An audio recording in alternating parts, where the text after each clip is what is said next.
मित्रों, महादेव का फली ज्योतिष शास्त्र में आपका स्वागत है। आज के टॉपिक में हम चर्चा करने जा रहे हैं वैदिक ज्योतिष शास्त्र के अंतर्गत राहु व केतु रत्न का निर्णय कैसे ले। इसी टॉपिक पर आज हम चर्चा करेंगे। टॉपिक पर चर्चा करने से पहले मैं आपको बता देना चाहता हूँ, यदि आप मेरे चैनल पर नए दर्शक हो तो कृपया चैनल को सब्सक्राइब कर लीजिए, साथ में घंटी के बटन को दबा दीजिए ताकि मैं जो भी नया वीडियो अपलोड करूँ उसका नोटिफिकेशन सबसे पहले आपके पास पहुँच जाए। खास करके आपसे निवेदन है, कृपया एक वीडियो को पूरा देखें, स्किप ना करें। तो please don't skip my video, please like share and comment. तो बिना समय गवाए फटाफट हमारे टॉपिक की ओर बढ़ते हैं। जैसे कि आप देख पा रहे हैं, राहु व केतु रत्न का निर्णय कैसे ले। तो यदि आप चाहे तो इसके स्क्रीनशॉट ले सकते हैं।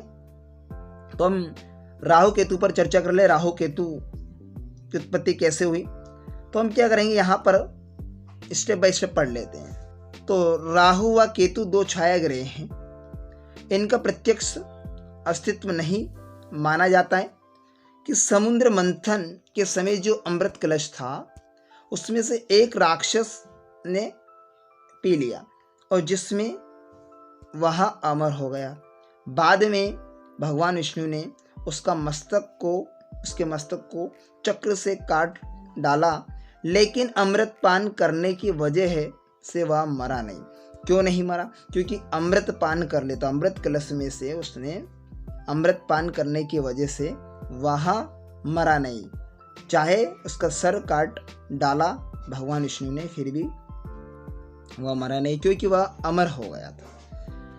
अब उसका कटा हुआ सर तो राहु देव बन गए और धड़ जो बचा है वो केतु देव के रूप में है। तो मनुष्यों ने सपी दंड अस्तित्व नहीं होने से क्या होते हैं, राशि चक्र में राहु व केतु को कोई राशि निर्धारित नहीं की गई है, आवंटित नहीं है। तो हालांकि क्या होता है, हालांकि कोई विद्वानों का मत है कि वृषभ राशि में राहु देव उच्च के माने जाते हैं और वृश्चिक राशि में नीच के बताते हैं। ठीक इसी प्रकार से क्या होता है कि केतु देव को वृश्चिक राशि में उच्च का और वृषभ राशि में नीच का बताते हैं। लेकिन यह सर्वमान्य सिद्धांत नहीं है कि राहु केतु की कोई प्रत्यक्ष स्वग्रही उच्च या नीच की राशियां नहीं होती, क्योंकि सभी विद्वानों ने इस संबंध में भिन्न मत प्रचलित कर दिए गए हैं।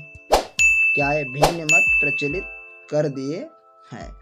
तो क्या होता है कि जिनसे आप भ्रमित हो सकते हैं। उपरोक्त निर्णय के बाद यहाँ समस्या खड़ी होना स्वाभाविक है कि आप गोमेद व लहसुनियों को धारण करने का निर्णय किस प्रकार से ले। आप ये पूछेंगे किस प्रकार से निर्धारित की जाती है, करेंगे हम गोमेद लहसुनिया के रत्न को।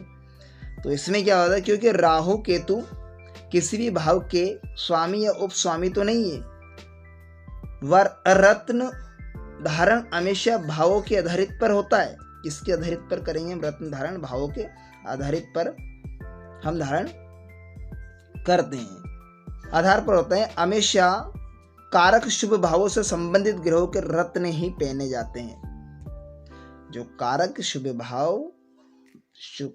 भावों के संबंधित ग्रहों के रत्न ही पहने जाते हैं।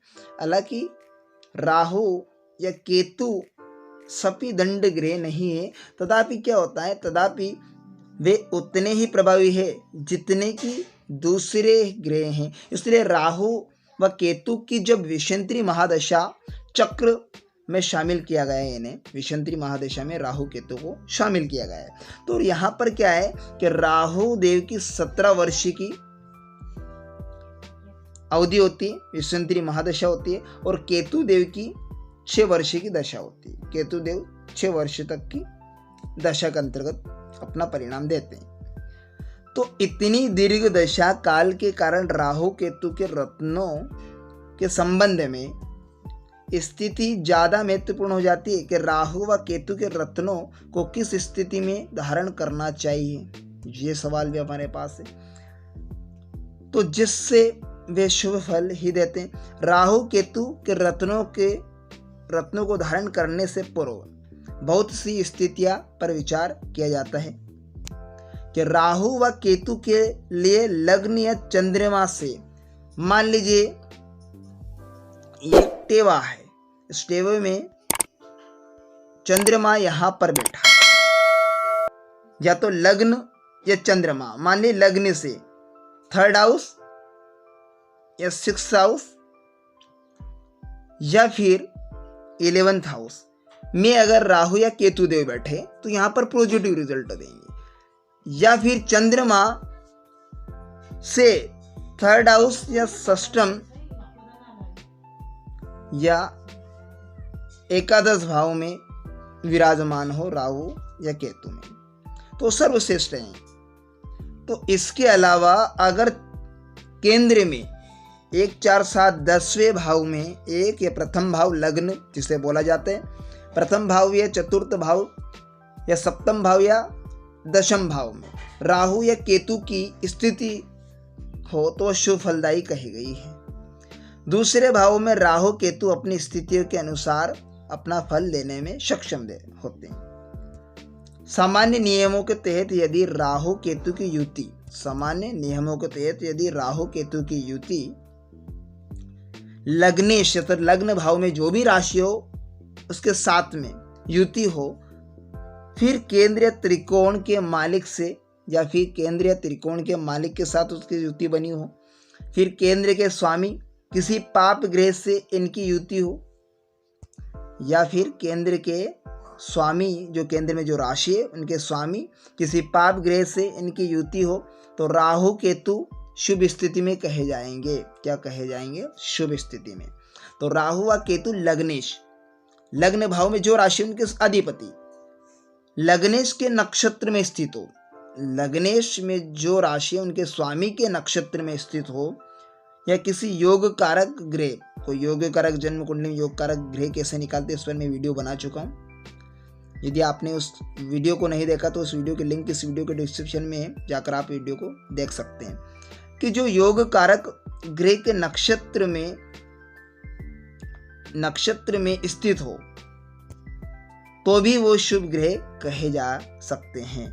इनका सकारात्मक स्थितियों में आप गोमेद या लहसुनिया रत्न धारण कर सकते हैं। ठीक। राहु व केतु यदि 2, 5, 8 या द्वादश भाव में स्थित हो तो अशुभ फल प्रदान करेंगे। 2, 5, 8 या 12वें घर में अगर राहु केतु की स्थिति बनी हो तो आपको अशुभ परिणाम देंगे, अशुभ फल प्रदान करेंगे। इस प्रकार की स्थिति में गोमेद या लहसुनिया धारण नहीं करना चाहिए। यदि राहु केतु शुभ प्रभाव में हो, अगर शुभ कंडीशन में हो, शुभ ग्रह की दृष्टि में हो, या उनकी दशा अंतरदशा में गोमेद या लहसुनिया अवश्य धारण करना चाहिए। लेकिन किसी योग्य पंडित के द्वारा आप कुंडली एनालिसिस करवाइए, जिसके बाद में आप इन रत्नों पर विचार कीजिए। यदि अशुभ स्थिति में हो तो रत्नों के स्थान पर हमें ग्रहों के राहु केतु के बीज मंत्रों का जाप करना चाहिए। यदि राहु केतु की महादशा में स्थित, यदि राहु केतु की महादशा नाथ केंद्र में स्थित हो तो दशा का अच्छा फल मिलता है। यदि राहु केतु में से किसी भी ग्रह की महादशा हो और केंद्र के अंतर्गत स्थित हो तो अच्छा रिजल्ट देंगे। इसके विपरीत यदि महादशानाथ से 8वें या 12वें स्थान पर हो, साथ ही महादशानाथ के शत्रु वर्ग में स्थित हो तो अशुभ फल देते हैं, तो चिंता पैदा करते हैं, व निर्णय की क्षमता कम करते हैं। तो ऐसी स्थिति में गोमेद लहसुनिया धारण नहीं करना चाहिए। तो इस प्रकार से आज हमने राहु केतु के रत्नों पर विचार विमर्श किया। तो आशा करता हूँ आज का टॉपिक आपको बेहद ही इंटरेस्टिंग समझ में आया होगा। तो मिलते हैं किसी नेक्स्ट वीडियो में, तब तक के लिए आप मुझे दीजिए इजाजत। ओम नमः।